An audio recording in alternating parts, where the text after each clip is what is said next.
YS Vivekananda Reddy జయంతి సందర్భంగా Jammalamadugu Bharatiya Janata party MLA Adinarayana Reddy ఈరోజు YS Vivekananda Reddy కుమార్తె అయినటువంటి సునీతారెడ్డితో ఆయన కలవడం జరిగింది. అలాగే వైఎస్ వివేకానంద రెడ్డి చిత్రపటానికి ఆయన నివాళులు అర్పించారు. ఆ తర్వాత వైఎస్ వివేకానంద రెడ్డి కుటుంబ సభ్యులతో ఆదినారాయణ రెడ్డి సమావేశమైనటువంటి నేపథ్యంలో ఆ సమావేశానికి గల కారణం ఏంటి? నిన్న సునీతారెడ్డి ఈ కేసును ఉద్దేశించి కొన్ని సంచలనమైనటువంటి వ్యాఖ్యలు చేయడం, ఆ తర్వాత ఆదినారాయణ రెడ్డి ఇప్పుడు సునీతారెడ్డితో భేటీ అవ్వడం, దీనికి గల కారణం ఏంటి అనే దాని మీద మనం పూర్తి స్థాయిలో విశ్లేషణ చేసుకుందాం. ప్రస్తుతం మనతో పాటున్నారు ప్రముఖ రాజకీయ విశ్లేషకులు, ప్రముఖ సీనియర్ జర్నలిస్ట్ డివిఎస్ గారు. వారితో మాట్లాడదాం. సార్ నమస్తే. సార్ నమస్తే. వైఎస్ వివేకానంద రెడ్డి జయంతి సందర్భంగా జమ్మలమడుగు భారతీయ జనతా పార్టీ ఎమ్మెల్యే అయినటువంటి ఆదినారాయణ రెడ్డి ఆయన ఈరోజు వైఎస్ సునీతారెడ్డితో భేటీ అవ్వడం, ఆ తర్వాత వైఎస్ వివేకానంద రెడ్డి గారి చిత్రపటానికి ఆయన నివాళులు అర్పించడం, నిన్న సునీతారెడ్డి గారు ఆయన కేసు మీద కొన్ని కమెంట్స్ చేసినటువంటి నేపథ్యంలో ఆ కమెంట్స్ తర్వాత ఈరోజు ఆదినారాయణ రెడ్డి గారు వారి కుటుంబ సభ్యులను కలిసి భేటీ అయినటువంటి నేపథ్యంలో అసలు ఈ సమావేశానికి గల కారణం ఏంటి అంటే ఏం చెప్తారు సార్? ఆల్రెడీ బిగిన్ చేశారు కొంతమంది యూట్యూబ్ ఛానల్స్ వాళ్ళు కూడా, బీజేపీ వైపు సునీత అడుగులు. ఓకే, బీజేపీ వైపు సునీత చూపు అంటారా? అంటే ఆదినారాయణ రెడ్డి బీజేపీ ఎమ్మెల్యే వచ్చి కలిసినంత మాత్రాన బీజేపీ వైపు సునీత అడుగులు పడతాయా? అంటే వాళ్ళు ఏంటంటే రకరకాలుగా పొలిటిసైజ్ చేయటం, ఏదో రకంగా రాజకీయ రంగు పొలమటం. ఆమెకు రాజకీయాల పట్ల ఆలోచన లేదు. కంటెస్ట్ చేయాలనుకుంటే పోయినసారే కంటెస్ట్ చేసేది. మొన్న ఎన్నికల్లోనే షర్మిల ఎప్పుడైతే మరి ఎంపీగా కంటెస్ట్ చేసిందో కాంగ్రెస్ తరఫున, మరి ఈమె కూడా అసెంబ్లీ కేసు ఉండేది వేయాలనుకుంటే. తను ఒక వైద్యురాలిగా ఇవాళ ఆమె సేవలు, ఆమె నిష్ణాతురాలైనటువంటి మరి డాక్టర్గా తనకి సబ్జెక్టులో ప్రపంచవ్యాప్తంగా గుర్తింపున్న నేపథ్యంలో అలాంటి వృత్తిని వదిలేసి రాజకీయాల్లోకి ఎలా వస్తుంది? కాకపోతే మీరు అడగచ్చు, మరి ఈ భేటీ ప్రాధాన్యత ఏంటి? ఇప్పుడు జయంతి సందర్భంగా చిత్రపటానికి నివాళులు అర్పించారు. ఆదినారాయణ రెడ్డి ఏంటి ధన్యవాదాలు చెప్పడానికి వచ్చాడా? అంటే ఏంటి, అమ్మ నా పేరు రాయలేదు, మీ అన్న నీ మీద ఎంత ఒత్తిడి చేసినా మా ముగ్గురు పేర్లు రాయమని నిన్న ప్రకటించారు. నిన్న కొన్ని కీలకమైనటువంటి వ్యాఖ్యలు చేశారు.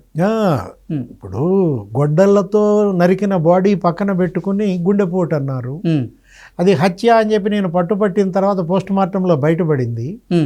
బయటపడగానే వెంటనే ఏమన్నారు, వాళ్ళ ముగ్గురు పేర్లు రాసి ఆ లేఖ మీద సంతకం పెట్టమన్నారు. నేను పెట్టలేదు అని. ఎవరి ముగ్గురు పేర్లు? ఆదినారాయణ మరి బీటెక్ రవి, సతీష్ రెడ్డి. సతీష్ రెడ్డి ఏమో ఇప్పుడు వైసీపీలో ఉన్నారు. ఇప్పుడు ఆదినారాయణ రెడ్డి వచ్చి తన పేరు రాయనందుకు, మరి నన్ను నిజంగా ఈ కేసులో ఇరికించినందుకు నీకు నమస్కారాలమ్మా అని చెప్పడానికి వచ్చాడా? ఇవాళ మరి ఆదినారాయణ రెడ్డి వచ్చాడు, సాయంత్రం బీటెక్ రవి కూడా కలిసి థ్యాంక్స్ చెప్తాడా? ఓకే, రేపొద్దున సతీష్ రెడ్డి కలుస్తాడా? ఇప్పుడు సతీష్ రెడ్డి పేరు రాయలేదు కాబట్టి మరి అతను కూడా ధన్యవాదాలు చెప్పాలి. ఒకవేళ జగన్కి భయపడి ఒకవేళ ఫోన్లో చెప్తాడా? ఏదైనా పులివెందుల జడ్పీటీసీ ఎన్నిక నేపథ్యంలో ఈ పరిణామాలని నిన్న వెళ్ళి ఎస్పీని కలిశారు. తన యొక్క పోరాటం మరేంటి, అసలు 6 ఏళ్లుగా న్యాయ పోరాటం చేస్తున్నా ఇంతవరకు కొలిక్కి రాలేదు. నిందితులు ఇంకా స్వేచ్ఛగా బయటే తిరుగుతున్నారు. అసలు పోలీసులను బెదిరిస్తున్నారు. బెయిల్పై ఉన్నటువంటి హంతకులు పోలీసులను బెదిరించడం ఏంటి? ఏదో జడ్పీటీసీ ఎన్నిక సందర్భంగా అక్కడ డిఎస్పీని వీళ్ళంతా వెళ్ళి బెదిరించిన నేపథ్యంలో అటు అవినాష్ రెడ్డి బెయిల్ రద్దు అవుద్దా? ఇప్పుడు వీటన్నిటిపైన ఇవాళ కీలక డిబేట్ జరుగుతోంది. ఒక పులివెందుల్లోనే కాదు, రాష్ట్ర వ్యాప్తంగా ఇవాళ ప్రజలందరి దృష్టిని పులివెందుల జడ్పీటీసీ ఎన్నిక ఆకర్షిస్తోంది. ఇది అసలు జగన్మోహన్ రెడ్డి రాజకీయ భవిష్యత్తుకే ఇది ఒక గీటురాయిగా మారుతోంది. వైఎస్ వివేకానంద రెడ్డి హత్య కేసులో విచారణ పూర్తయింది, మేము పూర్తి చేసేసామంటూ కూడా సిబిఐ అధికారులు అయితే కోర్టులకు తెలియజేస్తూ ఉన్నారు. అసలు ఏంటి ఈ కేసు ఏ మలుపు తిరిగేటువంటి అవకాశం ఉందంటే ఏం చెప్తారు సార్? అసలు అంటే అవసరమైతే తదుపరి విచారణ మీరు కోరితే తదుపరి విచారణ చేస్తామంటూ కూడా కోర్టుకి సిబిఐ అధికారులు తెలియజేయడం జరిగింది. అంటే ఒక కొలిక్కి తెచ్చారు, అయిపోయింది దర్యాప్తు అన్నారంటే అర్థం ఏంటి? అంటే ఇప్పుడు భాస్కర్ రెడ్డిని అరెస్ట్ చేశారు, జైల్లో పెట్టారు. అందరినీ అరెస్ట్ చేశారు. దస్తగిరి దగ్గర నుంచి ఆ పాత్రధారులు లేకపోతే సూత్రధారుల్లో సగం మందిని అరెస్ట్ చేశారు. ఇప్పుడు అవినాష్ రెడ్డిని అరెస్ట్ చేయకపోయినా అరెస్ట్ చేసినట్లుగా చూపించి మళ్ళీ బెయిల్ రాసుకున్నారు.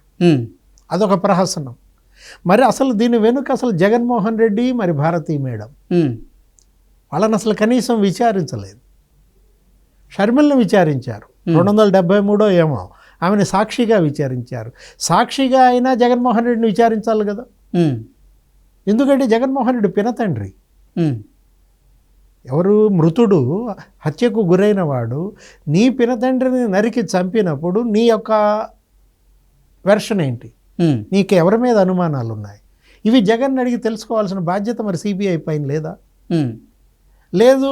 ఆ రోజు అసలు ఫస్ట్ కాల్ భారతీ మేడంకి వచ్చిందంటున్నారు.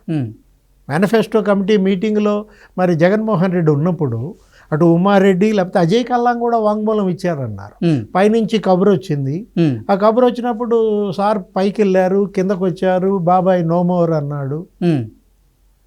అంటే ఇవాళ ఆ భారతీ మేడంని మరి పిలిచి విచారించలేదు ఈ కేసుకు సంబంధించి. అంటే తదుపరి విచారణ మీరు ఆదేశిస్తే చేస్తామనడం ద్వారా బంతిని సిబిఐ కోర్టులో కొడుతోందా? ఓకే. సుప్రీంకోర్టు ఎందుకు మిమ్మల్ని ఆదేశిస్తుంది?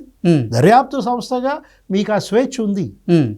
అంటే సిబిఐ యొక్క ఉద్దేశం అవినాష్ రెడ్డి ఆ టెక్నికల్ అరెస్టుతో ఇక ఆ కేసుకి ఫుల్ స్టాప్ పెట్టాలన్న దురాలోచన కనపడతాను.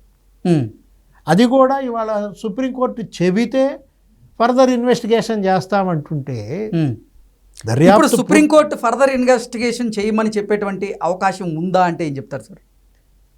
ఇప్పుడు మీరే అంత తెలివిగా తప్పించుకోవాలో చూస్తుంటే సుప్రీంకోర్టు దాన్ని భుజాన్ని వేసుకుంటుందా?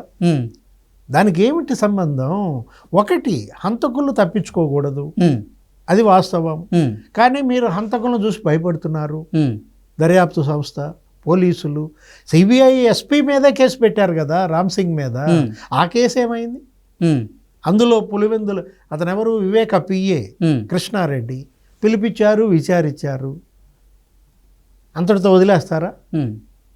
సిబిఐ ఎస్పీకే భద్రత లేకపోతే మీరు అసలు కర్నూలు ఆసుపత్రి దగ్గర మీరు 3 రోజులు అవినాష్ రెడ్డి లోపలుంటే తల్లి గుండెపోటు డ్రామా వేసి గెస్ట్ హౌస్లో ఉండి అతను అరెస్ట్ చేయకుండా వచ్చారు. ఒక అవమానం కాదు సిబిఐకి ఈ హత్య కేసులో పదే అనేక చోట్ల అవమానాలు అయినా కూడా సిబిఐ ఉదాసీనంగా వ్యవహరిస్తూ కేసు దర్యాప్తు పూర్తయిపోయిందని చెప్పిందంటేనే అక్కడ సిబిఐ యొక్క ఆ కన్నింగ్నెస్ కనపడుతుంది. సార్, ఇప్పుడు కొన్ని యూట్యూబ్ ఛానల్లో వైఎస్ సునీతారెడ్డి చూపు భారతీయ జనతా పార్టీ వైపు ఉంది అని, అందులో భాగంగానే ఇప్పుడు జమ్మలమడుగు ఎమ్మెల్యే అయినటువంటి ఆదినారాయణ రెడ్డి కూడా సునీతారెడ్డిని కలిశారు, సమావేశం అయ్యారు అనేటువంటి వార్తలు వస్తున్న నేపథ్యంలో అసలు దీని మీద ఏమంటారు సార్? అంటే ఇవాళ సునీత బీజేపీలో చేరితే తప్ప ఈ హత్య కేసును కొలిక్కిదేరా? ఓకే. హంతకులను అరెస్ట్ చేయరా? ఆమె అసలు రాజకీయాల పట్ల ఏమాత్రం తనకు ఆసక్తి లేదు. రాజకీయానికే తన తండ్రి బలయ్యాడు, నరికి చంపారు. అలాంటి రాజకీయాల్లోకి రావాలని నాకు లేదు. నేను నా వైద్య వృత్తిలో నేను బిజీగా ఉన్నాను, పూర్తి సంతృప్తితో ఉన్నాను. కానీ యాజ్ ఎ సిటిజన్ ఈ దేశంలో లేకపోతే ఈ ప్రాంతంలో ఈ ఫ్యాక్షన్ పైనే నా పోరాటం. వాళ్ళ ఫ్యాక్షనిజం లేని కడపగా మరి దేవుడి గడప కావాలనేది ఆమె కోరిక. దానికోసం ఆమె పోరాటం చేస్తుంటే ఆ పోరాటంలో రాష్ట్ర వ్యాప్తంగా ప్రజలందరి సంఘీభావం ఆమెకుంది. కానీ చేయాల్సిన రీతిలో మరి దర్యాప్తు సంస్థలు చేయకపోవటం, ప్రవర్తించాల్సిన రీతిలో మరి న్యాయస్థానాలు ప్రవర్తించకపోవడం, బాధ్యత తీసుకోవాల్సిన రీతిలో ప్రభుత్వాలు తీసుకోకపోవటం, కేంద్ర రాష్ట్ర ప్రభుత్వాలు. ఇక్కడ తప్పిదం అటు ప్రభుత్వాలది, తప్పిదం దర్యాప్తు సంస్థలది, తప్పిదం న్యాయస్థానాలదని స్పష్టంగా కనపడుతున్న దీంట్లో సుప్రీంకోర్టు ఇప్పటికైనా ఈ హత్య కేసుని ఒక సీరియస్గా తీసుకోవాలి, ప్రెస్టేజియస్గా తీసుకోవాలి. ఇది ఒక బెంచ్ మార్క్ అవుతుంది.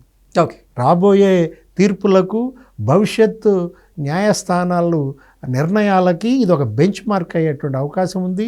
అది తదుపరి దర్యాప్తుకి ఆదేశిస్తే సుప్రీంకోర్టు యొక్క గౌరవం పెరుగుతుంది. Okay sir, thank you so much.